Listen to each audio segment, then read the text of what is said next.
పగోడైతే ఒక నీతి, మనోడైతే మరో నీతి. ఇదే పవన్ కళ్యాణ్ గారి రాజనీతి. సినిమాకో రీతి అన్నట్లుగా ఈయన గారి నీతి మారిపోతూ ఉంటుంది.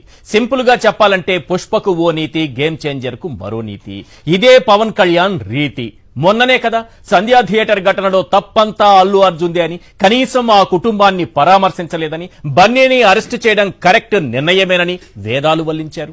ఇప్పుడు గేమ్ చేంజర్ ఈవెంట్ కు వెళ్లిన ఇద్దరు యువకులు తిరుగు ప్రయాణంలో ప్రాణాలు కోల్పోయారు. చేతికందుంచిన కొడుకులను కోల్పోయిన ఆ కుటుంబం రోదనలు ప్రతి ఒక్కరిని కంటతడి పెట్టించాయి. చొక్కాలు చించుకోండి, బైకులకు సైలెన్సర్లు పీకేయండి, ఎక్సలేటర్ బాగా రేస్ చేయండి, బైకులపై స్టంట్లు చేయండి.